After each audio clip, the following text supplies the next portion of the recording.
Hello बच्चों, कैसे हो। तो पिछली क्लास में हमने देखा था सेट क्या होता है। सेट की डेफिनेशन देखी थी। Set is a well defined collection of object. And इस चैप्टर में हम देखेंगे सेट को रिप्रेजेंट करने की मेथड। तो सेट को हम मैन्युअली दो टाइप से रिप्रेजेंट करते हैं। एक तो रोस्टर फॉर्म होती है और सेकंड होती है सेट बिल्डर फॉर्म। ठीक है, रोस्टर फॉर्म को ही हम क्या बोलते हैं, टेबुलर फॉर्म भी बोलते हैं, जिसको हिंदी में बोलते हैं रोस्टर या सारणीबद्ध रूप। सेकंड होता है समुच्चय निर्माण रूप, जिसको हम सेट बिल्डर फॉर्म बोलते हैं। इसको नियम रूल भी बोलते हैं। ठीक है, ठीक है, नियम रूप भी बोलते हैं या समुच्चय निर्माण रूप। तो दो टाइप से हम किसी भी सेट को रिप्रेजेंट कर सकते हैं। जैसे एग्जाम्पल में हम देखें क्या लिखा है यहाँ पे, इसको लेते हैं अंग्रेजी वर्णमाला के स्वरों का समुच्चय। ठीक है, तो हमने मान लिया कि ये वोवेल्स हैं, अंग्रेजी वर्णमाला के स्वर। तो कौन कौन से होते हैं, तो हमको पता है कि एक ए होता है, ई होता है, आई होता है, ओ होता है और यू होता है। ये होते हैं अंग्रेजी वर्णमाला के स्वर। अब इनको रिप्रेजेंट करने के लिए क्या दे दिया है, देखो रोस्टर फॉर्म में लिखा हुआ है कि समुच्चय के सभी अवयव को सूचीबद्ध किया जाता है। अवयव को एक दूसरे से अर्धविराम मतलब कॉमा से सेपरेट किया जाता है। तो जितने भी हमारे पास जितने भी एलिमेंट होंगे हम सबको कॉमा से सेपरेट कर देंगे।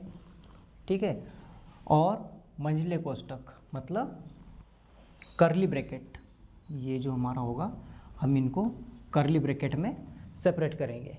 ठीक है, जैसे यहाँ पे 7 से कम सभी धन पूर्णांकों के समुच्चय का वर्णन रोस्टर रूप में, तो 2, 4 और 6 वहाँ पे लिखा हुआ है कि सम धन पूर्णांक, तो 2, 4 और 6। ठीक है, तो इसी टाइप से जो हमने अंग्रेजी वर्णमाला के स्वरों को रिप्रेजेंट किया, तो ये क्या हो गया, एक रोस्टर फॉर्म हो गई। एक और एग्जांपल दिया हुआ है 42 को डिवाइड करने वाले ऑल नेचुरल नंबर। ठीक है, तो कौन कौन डिवाइड कर देगा उसको, तो अगर हम यहाँ देखें तो लिखा हुआ है कि 1 से भी डिवाइड होता है। ठीक है, 1 से डिवाइड होगा, 2 से डिवाइड होगा, 3 से होगा, 6 से होगा, 7 से होगा, फिर 14 से भी होगा, 21 से और इटसेल्फ 42। तो इन सभी से डिविजिबल है कौन, तो ये 42। तो इसका सेट को जब हमने लिखा तो सारे एलिमेंट को लिखा, साथ में देखो कॉमा से सेपरेट भी किया हुआ है। ठीक है, एक और एग्जांपल विषम प्राकृत संख्याओं का समुच्चय। ठीक है, अगर हम यहाँ पे विषम प्राकृत संख्याओं के समुच्चय को लिखेंगे तो 1, 3, 5, 7, 9 और ऐसा इनफाइनाइट तक चलते जाएगा। तो हम क्या करते हैं, इसमें 3 डॉट का इस्तेमाल करते हैं। याद रखना कि जब भी कोई चीज़ इनफाइनाइट तक जा रही है तो हम उसमें केवल 3 डॉट का इस्तेमाल करेंगे, ना तो कम और ना ही ज़्यादा। 3 डॉट का मतलब होता है एज ऑन, मतलब कंटिन्यूसली चल रहे हैं।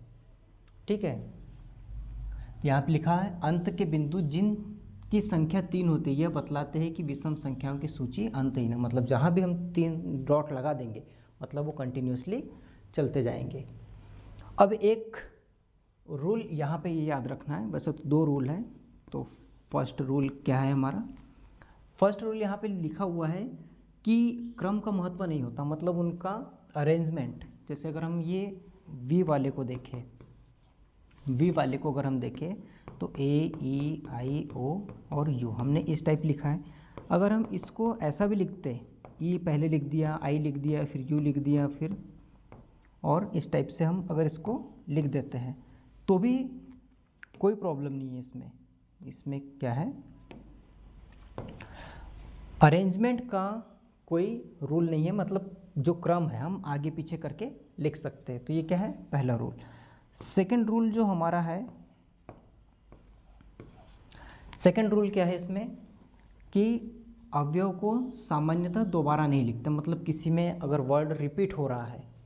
ठीक है, जैसे लेट एग्जाम्पल हम अभी मैंने पिछली इस वीडियो में बताया था, कौन सा, स्कूल वर्ड का, स्कूल वर्ड। इसके अगर हम एलिमेंट को लिखेंगे तो हम क्या लिखेंगे, एक बार एस को लिख देंगे, सी को लिखेंगे, एच को लिखेंगे, ओ को लिखेंगे और एल को लिखेंगे। यहाँ पे रिपीट हो रहा है ओ 2 बार, लेकिन जब हम रोस्टर फॉर्म में लिखते हैं या टेबुलर फॉर्म में लिखते हैं तो किसी भी एलिमेंट को रिपीट नहीं करते, ठीक है, नॉट रिपीट, ठीक है, मतलब हम किसी को भी दोबारा नहीं लिखते। तो ये 2 रूल याद रखना है।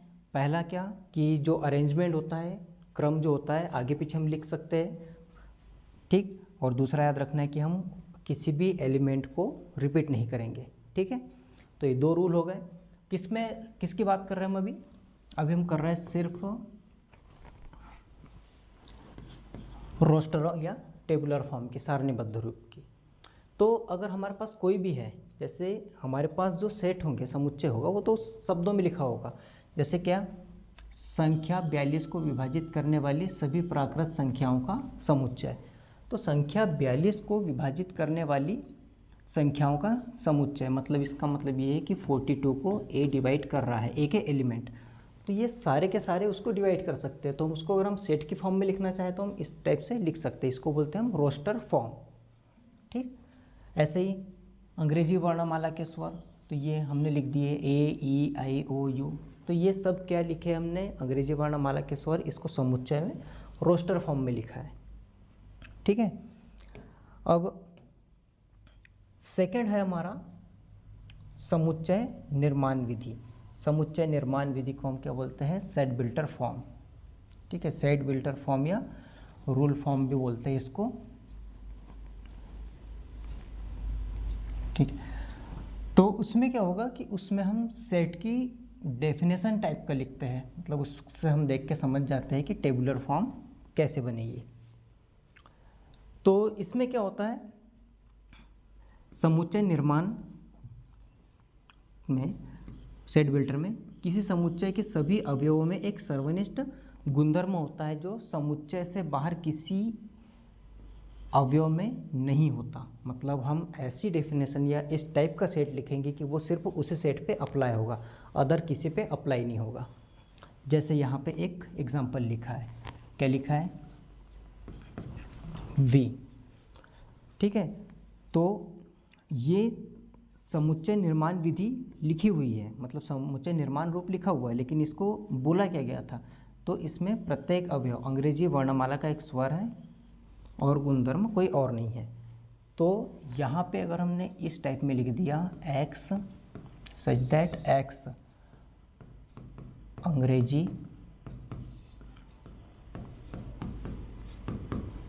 वर्णमाला का एक स्वर है, ठीक। तो यहाँ पे x क्या, इसको हम कैसे पढ़ेंगे, x सच दैट x अंग्रेजी वर्णमाला का एक स्वर है। तो इस टाइप से अगर लिखा हुआ है तो हम इसको बोलते हैं कि ये एक समुच्चय निर्माण विधि है, ठीक है, समुच्चय निर्माण रूप है। इसी को अगर हम टेबुलर फॉर्म में कन्वर्ट करेंगे तो वही फिर से रिपीट हो जाता है। अब यहाँ पे ये जो x है ये हर एलिमेंट को रिप्रेजेंट करता है, और वो x क्या है, उसकी डेफिनेशन ये है कि ये वाला जो x है वो क्या है, तो x अंग्रेजी वर्णमाला का एक स्वर है, it means A, E, I, O and U। तो ये हमारी हो जाती है सेट बिल्डर फॉर्म और ये रोस्टर फॉर्म या टेबुलर फॉर्म, ठीक। तो ये दोनों टाइप से हम लिख सकते हैं। कई बार ऐसा आता है कि टेबुलर फॉर्म से रोस्टर फॉर्म में कन्वर्ट कीजिए और रोस्टर फॉर्म से सेट बिल्डर फॉर्म में कन्वर्ट करना पड़ता है और सेट बिल्डर फॉर्म से रोस्टर में कन्वर्ट करना पड़ता है। बट अभी हम किस पे चल रहे हैं, अभी हम चल रहे हैं सेट बिल्डर फॉर्म पे। तो इसी में कुछ और चीज़ें पढ़ने की है। क्या क्या है, देखो यहाँ पे क्या है कि x का जो प्रयोग इस्तेमाल करते हैं हमने, जो यहाँ भी ये x का इस्तेमाल किया, तो इसकी जगह हम y या z का भी इस्तेमाल कर सकते हैं, ठीक है। और इसी के लिखने के जस्ट बाद हम इस कॉलन का इस्तेमाल करते हैं, जिसको हम बोलते हैं सच दैट। कॉलन का मतलब हो जाएगा, हम क्या पढ़ेंगे इसको, x सच दैट x। फिर और इन संपूर्ण कथन को कर्ली ब्रैकेट में लिखना है, मतलब ये जितना भी सेंटेंस होगा हम इसको लिखेंगे कर्ली ब्रैकेट में। ठीक, अब इसको अगर सिंपली पढ़े तो क्या पढ़ेंगे, सभी x का समुच्चय x, जहाँ x अंग्रेजी वर्णमाला का एक स्वर है। तो यहाँ तक के मतलब किस टाइप पढ़ेंगे, सभी x का समुच्चय जहाँ x अंग्रेजी वर्णमाला का स्वर है। ये यहाँ सभी x का मतलब किसकी बात कर रहे हैं, वो कर रहे हैं A E I O और U, इन सभी की बात कर रहे हैं। इन सभी की जगह पे उनने x लिख के रखा है। इन सभी को रिप्रेजेंट कर रहा है अकेला x, मतलब इन सब का नेतृत्व x कर रहा है। और x क्या है बोल रहे हैं, तो x अंग्रेजी वर्णमाला का स्वर है, मतलब x क्या है तो ये है। तो इस टाइप से सेट बिल्डर फॉर्म लिखी जाती है। अब नेक्स्ट क्या है,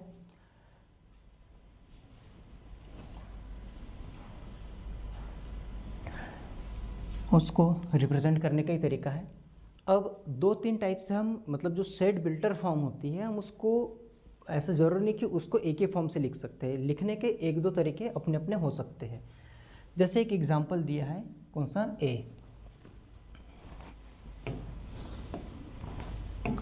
ठीक है। A क्या दिया है, x सच दैट x एक प्राकृत संख्या है, और एक और कंडीशन उसमें दे दी है, कौन सी, कि वो जो प्राकृत संख्या है वो 3 से बड़ी है और 10 से छोटी है। इट मीन्स x की वैल्यू क्या है, 3 से बड़ी रहेगी लेकिन 10 से छोटी है। तो इसको अगर हम रोस्टर फॉर्म में देखें तो इसका मतलब ये हो जाएगा कि एक प्राकृत संख्या है, मतलब वो क्या है, 4 है, 5 है, 6 है, 7 है, 8 है और 9 है। मतलब ये x क्या है, इनमें से कोई एक है, ठीक है, और वो क्या है, एक प्राकृत संख्या। तो लिखने का तरीका ये इस टाइप से हो जाएगा। ठीक, अब यहाँ ऊपर हमने A, B और C 3 चीज़ें देखी। कौन सा, पिछले पेज पे हमने देखा तीनों चीज़, एक ये, दूसरा और ये तीसरा। अब इन तीनों को लिखने का तरीका, ठीक है, अगर हम लिखने का तरीका देखें, जैसे ये लिखा हुआ है, अब हम इसको यहाँ से इरेज कर देते हैं, इसका भी कोई काम नहीं। ये जो है रोस्टर फॉर्म दिखाई हुई है हमको। अब हम इसको कन्वर्ट करेंगे किसमें, सेट बिल्डर फॉर्म में। तो फर्स्ट क्या है, संख्या 42 को विभाजित करने वाले सभी प्राकृत संख्याओं का समुच्चय, ठीक है। तो इसको अगर हम देखें तो हम क्या लिख सकते हैं, ठीक, वो एक सेकेंड, हाँ 42 क्या है, तो यहाँ पे अगर हम A को देखें तो क्या है, x सच दैट x एक, और ये पूरा पॉजिटिव है तो हम उसको धन प्राकृत संख्या भी लिख सकते हैं या तो प्राकृत संख्या भी लिख सकते हैं। वैसे तो प्राकृत संख्या पॉजिटिव है तो एक प्राकृत संख्या है, जहां अब जहां पे क्या है, x 42 का विभाजक है, ठीक है, या फिर हम उसको बोलते हैं, उसको क्या लिख दे दिया है, विभाजित करती है, को विभाजित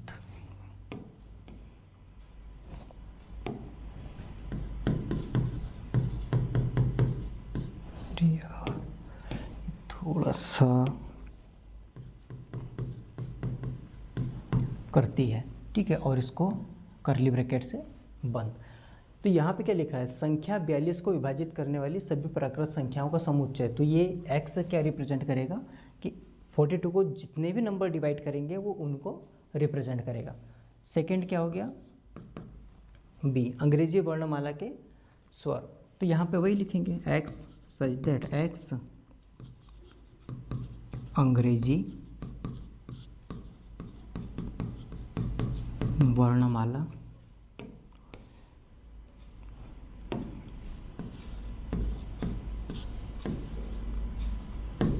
का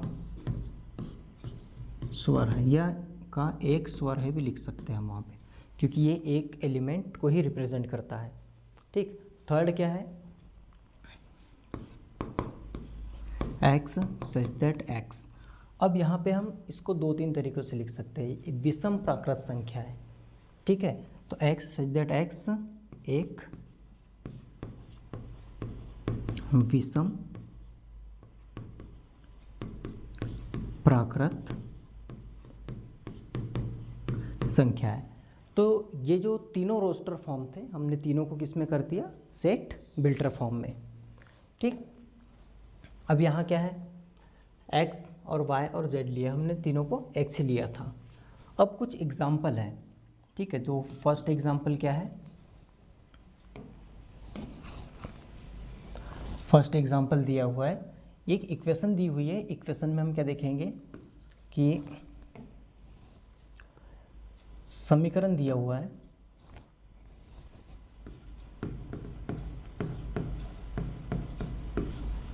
समीकरण क्या है, तो समीकरण दिया हुआ है x square plus x minus 2।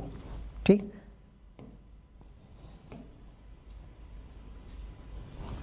अब इस देखो बुक में तो डायरेक्टली दिया हुआ है, हम इसको थोड़ा सा सॉल्व करके देख लें।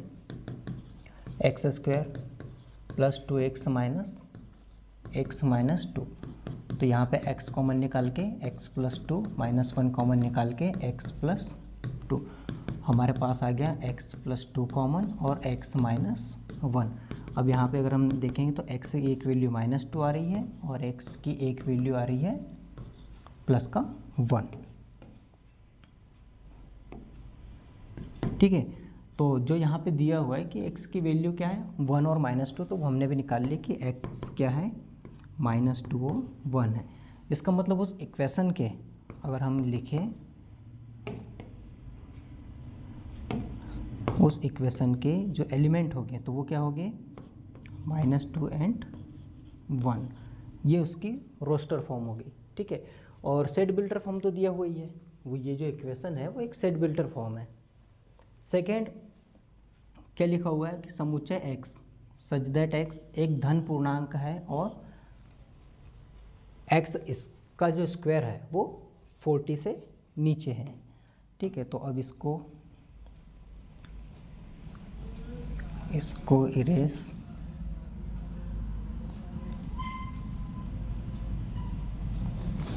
क्या लिखा हुआ है x। ठीक है, यहाँ तो क्वेश्चन लिखा हुआ ही है तो इसी को थोड़ा सा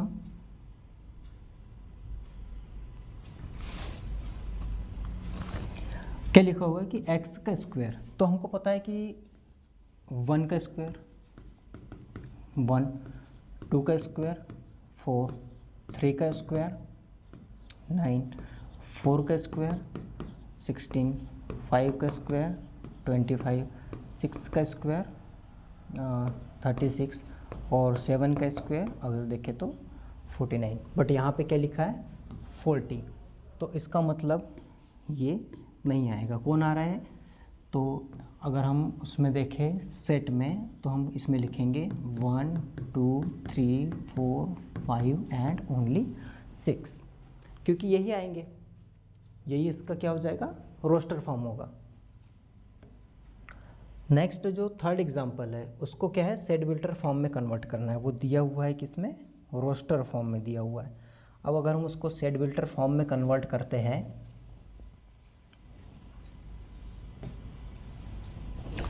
तो सेट बिल्टर फॉर्म क्या है, पहले तो रोस्टर फॉर्म क्या दिया हुआ है a = क्या दिया है 1 है 4 है 9 है 16 है 25 है और कंटिन्यू 3 डॉट लगा है, इसका मतलब कंटिन्यू है इनफाइनाइट तक।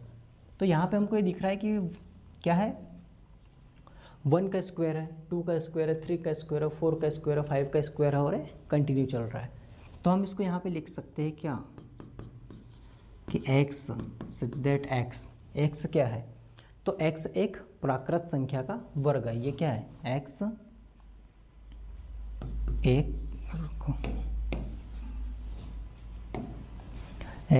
एक प्राकृत संख्या का वर्ग है।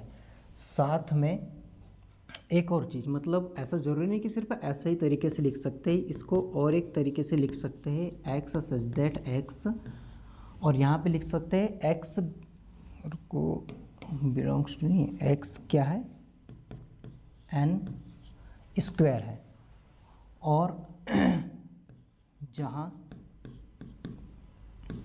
N belongs to natural number. मतलब इसको हम, एक तो पहला तरीका ये हो गया कि वर्ड में लिख दिया, और सेकंड तरीका क्या हो गया, मैथमेटिकली रिप्रेजेंट कर दिया। मतलब ऐसा नहीं है कि सिर्फ वर्ड में ही लिख सकते हैं या फिर मैथमेटिक्स में ही लिख सकते हैं, मतलब दोनों तरीके से हम किसी भी सेट को, रोस्टर फॉर्म को सेट बिल्टर फॉर्म में कन्वर्ट कर सकते हैं। मतलब याद रखना है कि रोस्टर फॉर्म तो एक ही होगी कॉमन, बट सेट बिल्टर फॉर्म हम अलग अलग तरीके से लिख सकते हैं। तो यहाँ इस तरीके से लिखा आपने तो भी सही होगा, या इस तरीके से लिखा तो भी सही होगा। अब जो 4th नंबर का एग्जाम्पल है, इसमें आपको ऐसे दिख रहा होगा कि ऊपर वाला और नीचे वाला, तो ऊपर वाले नंबर से नीचे वाला नंबर एक ज़्यादा है, ठीक है। क्या दिया हुआ है, 1/2, 2/3, 3/4, 4/5, 5/6 और 6/7। तो यहाँ पे हमको क्या दिख रहा है कि x such that x is equal to क्या है, ये है n/n+1, और ऐसा भी लिख सकते हैं वेयर जो n की वैल्यू है, ये जो n है ये 1 के इक्वल भी है और 6 के इक्वल भी है, मतलब 1 से लेके 6 तक के है उस n की वैल्यू। तो हम इस तरीके से इसको सेट बिल्टर फॉर्म में लिख सकते हैं, ठीक है। तो यहाँ पे यही पैटर्न समझ में आ रहा था कि ये जो पैटर्न था, ये वाला जो पैटर्न था, इसको देख के हमको समझ में आ गया ये पैटर्न है। तो वहाँ पे n क्या होगा, n की वैल्यू 1 से लेके 6 तक के है, ठीक। अब हम चलते हैं अगले टॉपिक पे, या अगले एग्जाम्पल पे। तो यहाँ पे ओनली हमें क्या बोला है कि समुच्चय से सही मिलान कीजिए। तो फर्स्ट तो दिख रहा है PRINCAL, तो ये प्रिंसिपल वर्ड से है, तो इसको हम इससे मिला सकते हैं। 0, तो 0 कहाँ पे आएगा, तो यहाँ से दिख रहा है x+1 इज इक्वल टू 1 लिखा हुआ है, तो x इज इक्वल टू 1 - 1, ये सिंपल सा है, x इज इक्वल टू 0, तो ये बन जाएगा इस पे 1 2 3 6 9 18, ये क्या है, तो ये 18 के भाजक है, मतलब 18 के भाजक। और लास्ट बचा, तो ये हमको पता है कि यह है x² - 9 इज इक्वल टू 0, तो एक वैल्यू प्लस की 3 एक माइनस की 3, तो ये सिंपल है, ठीक है, मिलान कर लिया। अब हम नेक्स्ट वीडियो में हम क्या करेंगे, एक्सरसाइज को सॉल्व करेंगे, ठीक है। तब तक के लिए गुड बाय। चैनल को लाइक करें, सब्सक्राइब करें और बेल आइकन को दबा दें ताकि अगला वीडियो जो आएगा तो आपके पास नोटिफिकेशन आ जाए।